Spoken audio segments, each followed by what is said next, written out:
পৃথিবীর সবচেয়ে ছোট ব্লগ বানানোর আজকে রেকর্ড করার জন্য আমি চলে এসেছি আপনাদের বন্ধু অভিজিৎ। কোথায় চলে এসেছি টানা টানা। গালাগালি করবেন না, জানি জানি জানি করবেন, কিন্তু গালাগালি করবেন না। সেদিন চলে গেছিলাম সকালবেলায়, কোথায়? কলেজ স্কোয়ারের কাছে একটু কাজ করব বলে।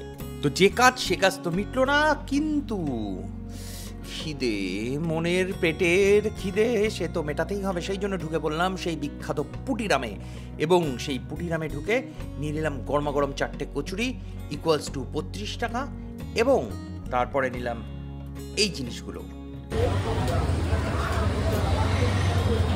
তো আইকনিক পুটিরামের সামনে দাঁড়িয়ে খেলাম কচুরি, আর কচুরি খাওয়ার পর মিষ্টি, এই যে। তো আবার আমরা দুজন স্কুলের কাজে এসছি, খাই। নিয়েছিলাম সরভাজা, যেটা ঠিক আছে, মিষ্টি কম, একটু মোটামুটি লাগলো, ড্রাই একটু। তারপরে নিয়েছিলাম আইসক্রিম সন্দেশ আর চাপ সন্দেশ, আর একটা জিনিস, সেটা ছিল রসগোল্লা, হালকা রস, অসাধারণ খেতে, দারুণ লাগলো। তো আজকের এই মাইক্রো মিনি ব্লগিং এখানেই শেষ। পরের দিন আবার অন্য কোনো জায়গায়, অন্য কোনোখানে।